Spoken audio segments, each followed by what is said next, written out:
راجعون إنا لله وإنا إليه راجعون. السلام عليكم ورحمة الله وبركاته. الحمد لله الذي جعل الحياة والموت ليبلوكم أيكم أحسن عملا. نشهد أن لا إله إلا الله وحده لا شريك له، ونشهد أن سيدنا محمدا عبده ورسوله لا نبي بعده. صلاة وسلاما دائمين على حبيبنا وشفيعنا ومولانا محمد صلى الله عليه وسلم وعلى آله وأصحابه ومن تبعهم بإحسان إلى يوم الدين. أما بعد. Sebelum saya menyampaikan beberapa nasihat-nasihat agama sesuai ada yang tertulis dalam Al-Quran maupun ada yang tertulis dalam kitab-kitab hadis peninggalan dari sabda-sabda baginda Rasulullah, saya ingin mengingatkan, ketika imam hendak melaksanakan sholat fardu atau memimpin jamaah, beliau selalu menyampaikan sawwu sufufakum fa inna taswiyatas sufuf min iqamatis shalah. Rapatkan barisan, luruskan barisan, sesungguhnya rapatnya barisan adalah syarat untuk mendirikan sholat. Itu diambil daripada sabda baginda Rasulullah. Ini juga sesuai dengan apa yang Allah firmankan, sesungguhnya malaikat itu soffan soffa, berbaris dengan rapi dengan barisan yang lain. Maka alangkah sedihnya kalau malam ini kita ternyata banyak yang beragama Islam, tapi di depan ada kursi yang kosong dan tidak kita isi. Dalam sebuah majlis yang pernah Rasulullah laksanakan, dikatakan oleh Umar bin Khattab dalam riwayat Tanbihul Ghafilin, pernah suatu ketika Rasulullah dalam majlisnya, beliau tiba-tiba diam sampai sahabat Umar bertanya, "Ya Rasulullah, lima sumta fil majlis?" Kenapa engkau diam wahai Rasulullah dalam majlis? Apa yang Rasulullah sampaikan? Ra'aitu syaitana yajlisu fi baina aidikum. Aku melihat setan duduk di antara kalian. Umar mengatakan, fi aina, di mana ya Rasulullah? Makanul farik, ia mengisi tempat yang kosong. Dalam majlis, dalam kitab Ta'limut Ta'lim, agama Islam mengajarkan ketika kita ada dalam sebuah majlis ilmu membahas tentang agama, tapi ada saf-saf kosong, ada kursi yang kosong, itu diisi sama setan, malaikat lari terbirit-birit dan tidak mau berpaling melihat majlis itu. Oleh karenanya Bapak, rumpun keluarga semua, alangkah baiknya kalau kita isi yang depan dulu, daripada kita nongkrong di belakang, isi yang depan tak kosong. Yang jauh mendekat, saya kira ada Ayu Ting Ting mau menyanyi. Nah, biar acaranya jam 11 malam, sore hari sudah penuh itu lapangan. Tapi ketika ada ceramah agama, nah biar acaranya sudah dimulai, sab pertama takbure kosong semua. Di mana diisi? Yabta'idun lil majalis, mereka menjauhi majlis. Kenapa begitu? Al-imanu la fi qulubina, iman itu belum ada dalam diri kita. Tapi saya yakin kita semua di sini hanya khilaf, ya, tak lupa. Makanya saya ingatkan baik-baik, isi yang kosong, karena itu lebih afdal dibandingkan meninggalkan yang kosong. Rumpun keluarga jamaah takziah rahimakumullah, syukur alhamdulillah, jangan pernah kita lupakan kehadirat Allah Subhanahu wa taala, karena kita bisa bercakap, kita bisa bertatap muka pada malam hari ini tak lain dan tak bukan adalah karena Allah yang memberikan kita kesempatan. Maka alangkah dosanya kita ini ketika kita merasa dirinya beriman tapi tidak pernah bersyukur kepada Allah Subhanahu wa taala. Begitu pula salawat beriring salam. Tak lupa pula kita selalu kirimkan ke baginda Rasulullah Muhammad sallallahu alaihi wasallam. Ibadah salawat itu adalah ibadah yang mana kalau dalam agama Islam kita telaah kembali, tidak ada ibadah yang Allah perintahkan hambanya lantas Allah mengerjakannya sendiri kecuali ibadah sholawat. Allah memerintahkan kita untuk sholat fardu, tapi Allah tidak sholat. Allah memerintahkan kita berzakat, tapi Allah tidak harus berzakat. Namun ketika Allah merintahkan kita untuk bersolawat, Allah menegaskan sebelum memerintahkan tentang solawat, innallaha wa malaikatahu yusalluna 'alan nabi. Sesungguhnya Allah dan para malaikat, kata Allah, Allah dan tentaranya para malaikat bersolawat kepada Nabi Muhammad sallallahu alaihi wasallam. Maka tidak ada Pak ibadah yang luar biasa. Manusia yang hina seperti saya, manusia yang punya banyak dosa, ketika kita bersolawat ternyata Allah membalasnya 10 kali lipat daripada apa yang kita baca. Bapak-bapak jamaah takziah rumpun keluarga yang insya Allah dirahmati oleh Allah Subhanahu wa taala. Rasulullah bersabda, yatba'ul mayyit salathatun. Mayit itu akan diikuti nanti ketika ia telah meninggal dunia oleh 3 hal. Ada yang mengatakan diantar nanti ke tempat peristirahatan yang terakhir oleh 3 perkara. Apa itu? Kata Nabi, amaluhu wa ahluhu wa maluhu. Amalnya, keluarganya, dan hartanya. Lantas Nabi mengatakan, yatba'uhu thalathatan, mengikuti ini 3, yarji'u ithnani wa yabqa wahidun. Pulang 2 hal, menetap sama mayit ini 1. Apa yang pulang itu? Yaitu adalah ahluhu wa maluhu, keluarganya dan hartanya. Namun yang tinggal bersamanya di alam kubur, amaluhu, kata Rasulullah, cukup hanya amalnya saja. Makanya jangan heran ketika ada seorang ayah, ada seorang ibu meninggal, anak berkelahi dengan anak yang lain gara-gara harta. Kenapa bisa jadi seperti demikian rupa? Imam Al-Ghazali dalam kitab Ihya mengatakan, terjadinya perkelahian antara harta dengan anak ataupun keluarga gara-gara harta, keluarga berkelahi gara-gara harta, itu tak luput dari tipu daya setan.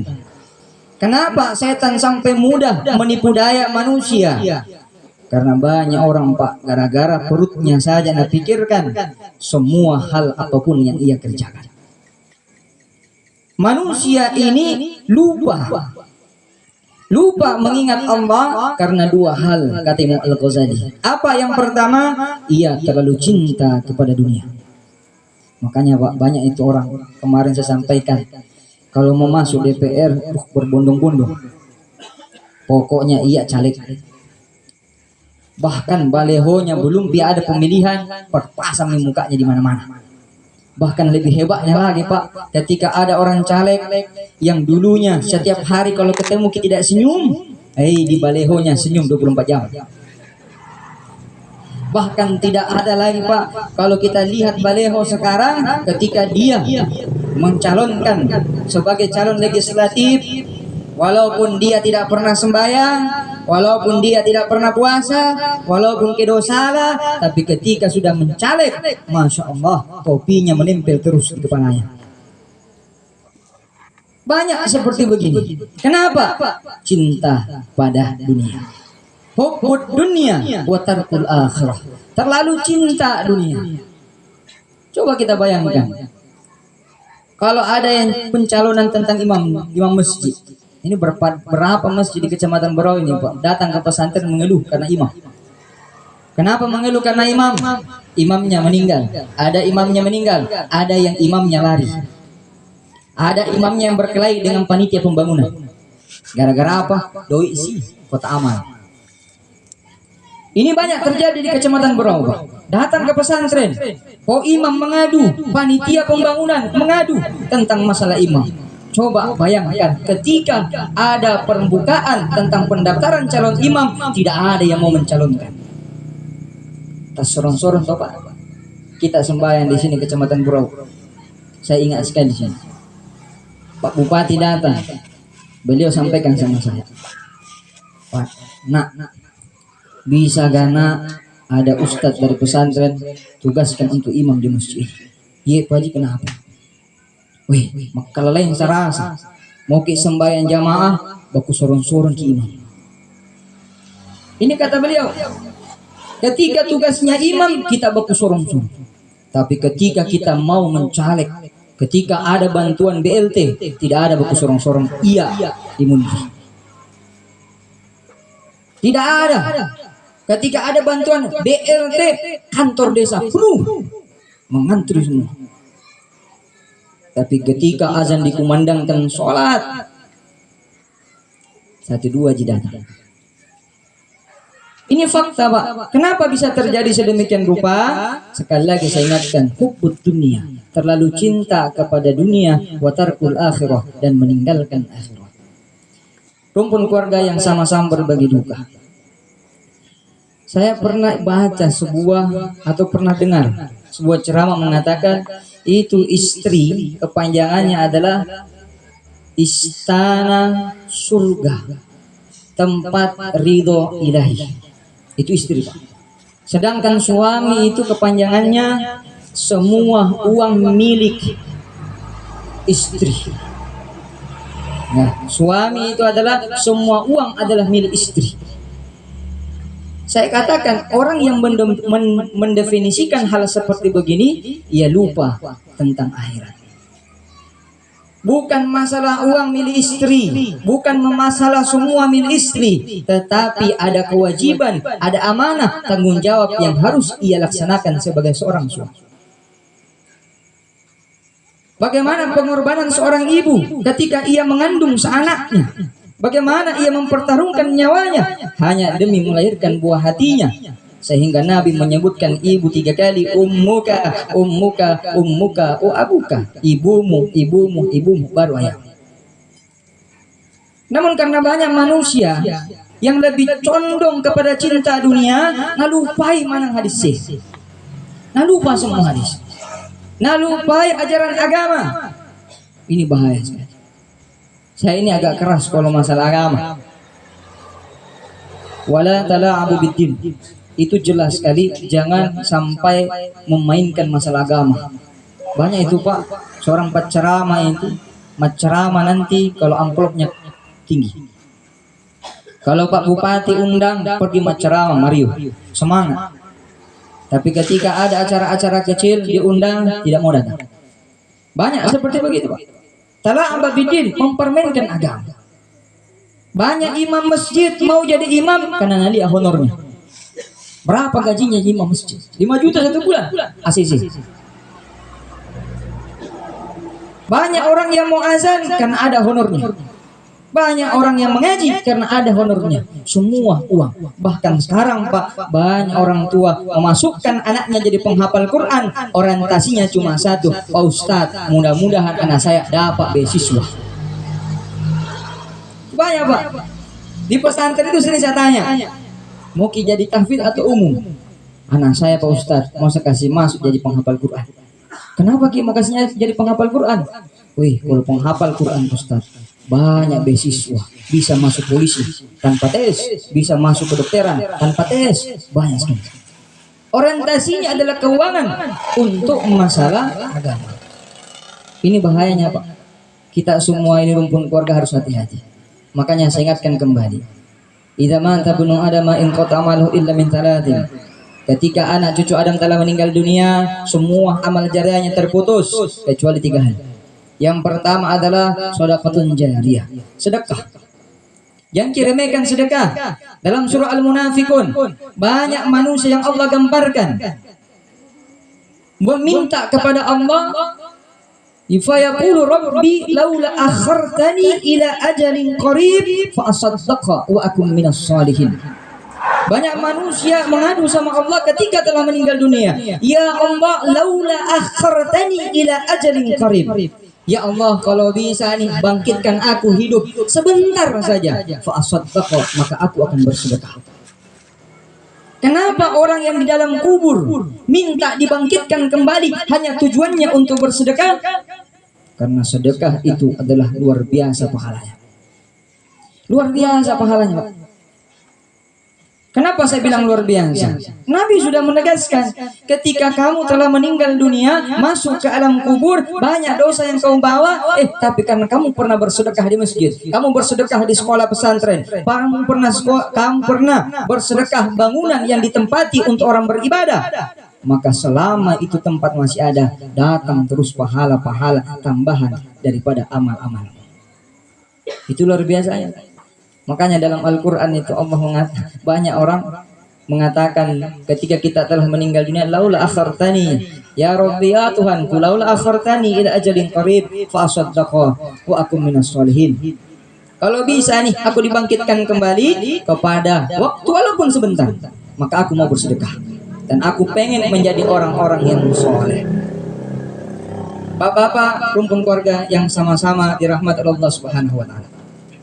Yang kedua, banyak orang yang lupa. Kata Nabi, ketika engkau meninggal dunia, ada yang bisa menambah ilmun yuntafa'u bihi.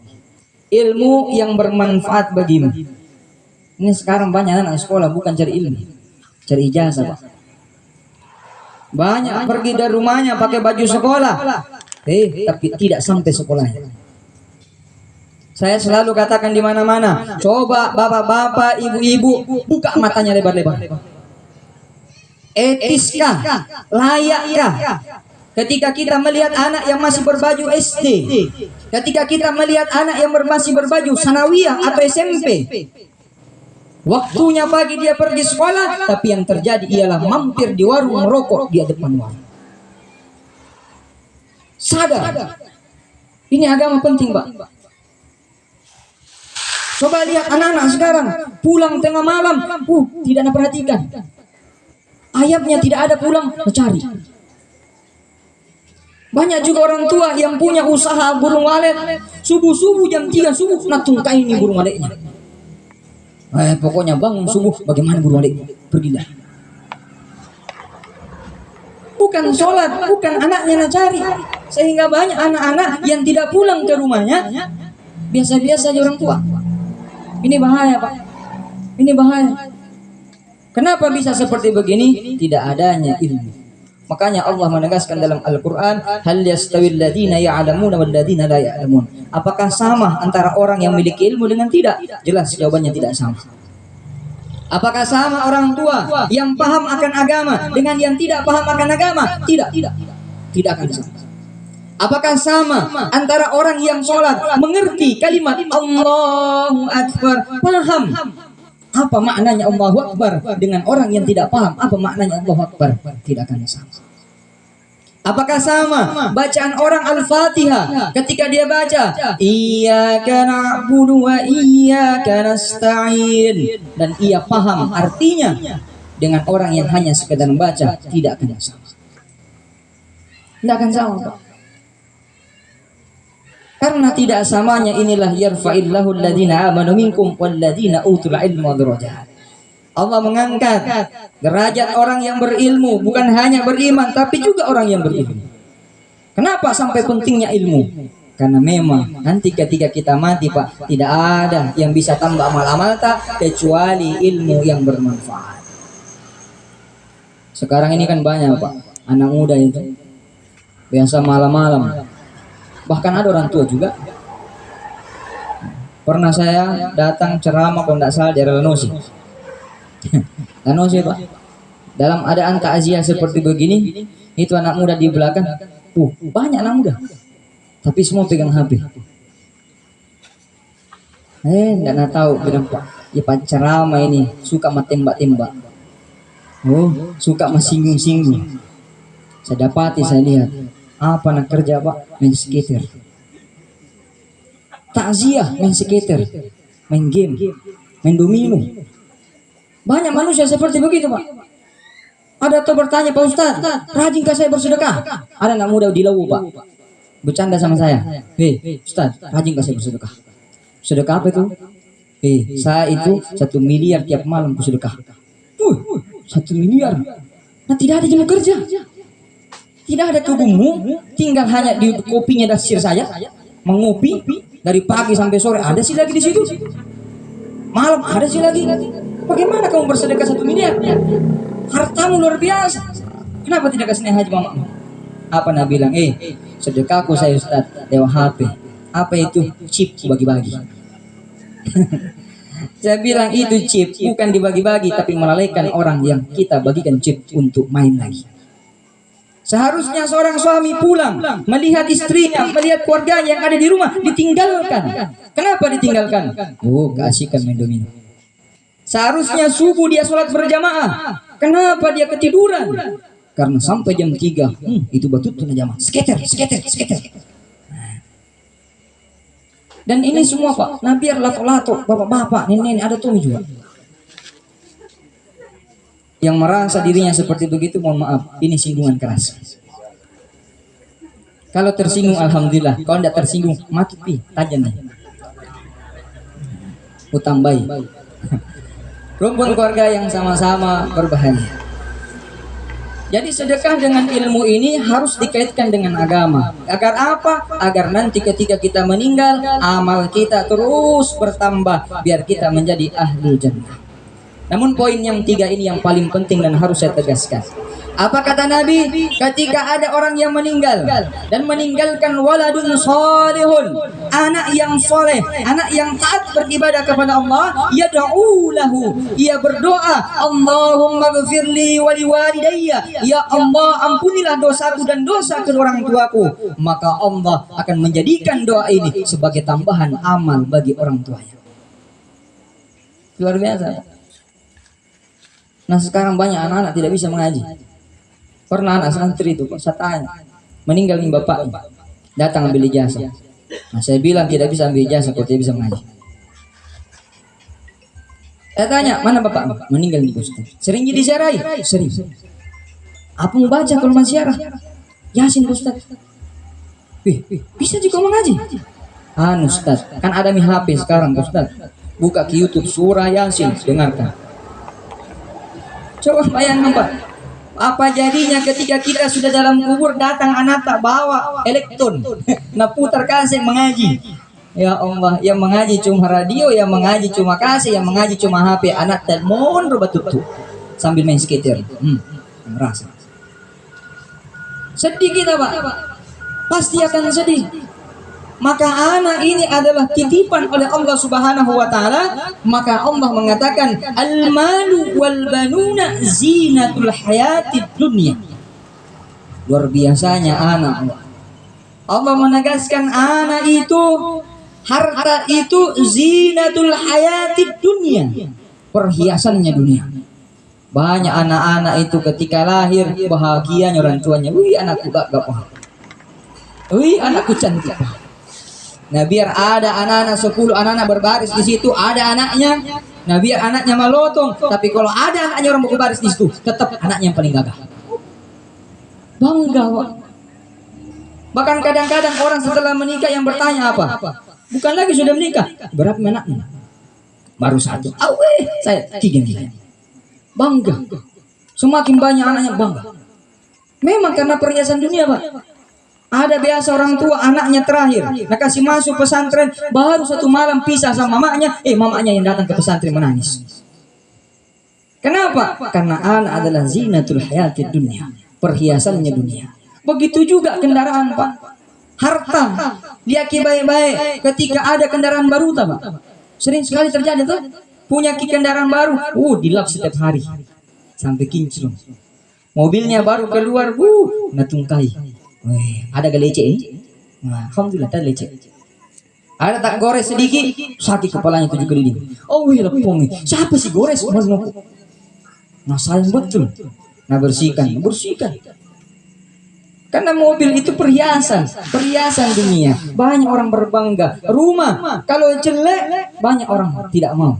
Tapi rumah ketika dipercantik terus, siapa? Kita ketika bulan Ramadan. Mau Idul Fitri, itu rumah tak berapa kali tak ganti warnanya. Banyak itu ibu-ibu Pak, kordennya bulan Ramadan tahun ini harus berbeda dengan tahun yang lalu. Ramadan tahun ini warna dalam rumahnya warnanya ungu, tahun depannya harus warna hijau. Sudah warna hijau, warna pink sih. Sudah si pink, warna apa sih? Banyak yang seperti begitu. Karena bangga kita zinatul hayatid dunia. Tapi kita biasa Pak lupa, kita tidak melanjutkan ayat ini. Wal baqiyatus sholihah. Ingat baik-baik, ayat ini jangan dipotong, lanjutkan. Wal baqiyatus sholihah, yang Allah katakan perhiasan dunia yang harus dibanggakan itu adalah ketika adalah anak ini beramal soleh, harta ini dari harta yang halal, maka itulah perhiasan dunia yang luar biasa memukau sampai ke akhirat. Namun kita ternyata banyakkan kita sudah puas dengan dunia saja. Ini bahaya Pak. Maka anak-anak tak coba tak jaga baik-baik. Cucu tak jaga. Jangan bangga Pak. Jangan bangga anak tak lulus sekolah, kerja di PT PAL, kerja di mana, kerja pergi mana, ada uangnya. Weh Pak, ini anak bukan mesin ATM. Saya selalu berdebat sama orang tua itu Pak. Ustaz, anak saya itu bahagia misalnya ketika saya mati nanti, ketika anak saya sudah punya kerja, ada penghasilannya bagus, rumahnya, ada mobilnya. Saya bilang, Bu, ini yang mau tak bikin anak yang soleh atau anak mesin ATM? Anak tak mau tak kasih jadi amal-amal akhirat atau mau tak kasih hanya jadi bank dunia? Ini banyak orang tua seperti begini Pak. Sehingga ia fokus mengejar karir, lupa kepada akhirat. Sekali lagi saya ingatkan, hubbud dunia wa tarkul akhirah. Banyak manusia yang cinta kepada dunia dan meninggalkan akhirat. Maka Rasulullah SAW pernah bersabda, jikalau ada manusia yang sudah berusia 40 tahun, arba'un, ada usianya 40 tahun, sedangkan amal kebaikannya tidak lebih berat dibandingkan amal kejelekannya, falyatajahhaz alaihin nar, maka bersiap-siaplah masuk menjadi ahli neraka. Maka dalam Al-Quran Allah tegaskan birib'in, ada kata rib'in, usia 40 tahun. Maka usia 40 tahun itulah harus jadi evaluasi Pak. Harus jadi evaluasi. Kira-kira usia 40 tahun ini, 40 tahun Niki di dunia, amal kebaikan tak mana yang banyak, yang jelek atau yang buruk? Kalau masih banyak yang buruk, irji'i ila rabbiki radiyatan mardiyah. Pulang kembali ke rumahnya Allah, pergi ke bertobat, pergi ke minta ampunan, kembali ke jalan yang benar. Rumpun keluarga yang sama-sama dirahmati Allah Subhanahu wa taala. Ini kalau saya ceramah Pak, biasa terlalu semangat nih, lupa waktu ini. Apalagi nama saya semenjak gelarnya LCMPD, betul-betul saya ceramah. Tidak lama, tidak kurang daripada 1 jam 2 jam. Selalu saya bilang LC itu kepanjangannya lama ceramahnya. MPD malam pidatona. Apalagi MC tadi menyebutkan Nurhalis Aziz LC MPD, berarti harus saya amanah. Sesuai dengan gelar, harus lama ceramahnya atau malam pidatona. Tapi saya juga adalah manusia yang punya perasaan. Saya lihat bapak-bapak tadi, semangat. Ada yang terpaksa dulu karena diceramai. Sekarang geser-geser di pantai. Memang nyamuk itu Pak, cobaan. Allah menegaskan dalam Al-Quran kan, innallaha la yastahi ay yadriba mathalan ma ba'udatan. Allah itu tidak akan malu memberi namanya, menciptakan makhluk namanya nyamuk. Tidak malu. Kenapa tidak malu? Nyamuk itu adalah cobaan bagi kita. Kalau kita tahan, maka insya Allah menjadi orang yang beriman. Tapi kalau kita gara-gara nyamuk, mat dareke, iman itu perlu dipertanyakan. Banyak itu orang Pak, ketika sholat Allahu Akbar, apalagi kalau orang tua dikasih imamnya, Bismillahirrahmanirrahim, batu-batu sih. Makmumnya banyak nyamuk di kakinya. Bacaan Al-Fatihah itu seperti 1 hari dibaca Pak. Lamanya Pak imamnya nyamuk Pak. Bisa jadi cobaan bagi kita. Tapi ketika ada orang yang beriman, maka nyamuk itu tidak akan menjadi hambatannya untuk sholat. Sholat aja terus. Nyamuk 10 bengkak kakinya, tidak ada rasa. Itulah baginda Rasulullah. Makanya kita umatnya kalau dengar ceramah 2 jam, insya Allah kuat Pak ya. Tidak ada yang menyaut. Insya Allah kuat Pak. Insya Allah tidak. Kenapa? Jam malam Pak Ustaz. Mega. Banyak sekali nyamuk di kita. Nah, dan saya juga orang yang punya perasaan. Saya tidak mau lama-lama. Kenapa? Karena kalau banyak-banyak disampaikan, takutnya tidak ada yang mengena, tidak ada yang diamalkan. Ini lebih bahaya. Ini yang lebih bahaya. Lebih baik sedikit, namun kita kerjakan sama-sama.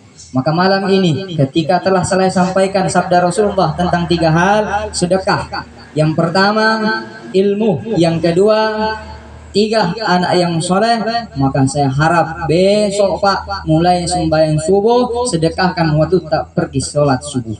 Kenapa kok sholat subuh bisa sedekah? Kata Nabi, yusbihu ala kulli sulama shadaqatun. Ada anak Adam bangun pagi, bangun subuh, maka bangun subuhnya itu adalah sedekah. Insya Allah besok masjid raya kita penuh semua itu. Saya husnuzon. Ya, kalaupun tidak begitu, besok insya Allah. Kalau tidak begitu, ya besok lagi. Kalau tidak begitu, Allahu a'lam bishawab. Hanya Allah yang Maha mengetahui. Dan saya yakin setelah mengetahui bahwasanya ada amal yang bisa berguna bagi kita, bisa kita baik-baik siapkan sedekah terbaik tak, siapkan ilmu terbaik tak, jangan malu-malu Pak. Tidak bisa kita mengaji Pak. Sekarang ada metode bagus.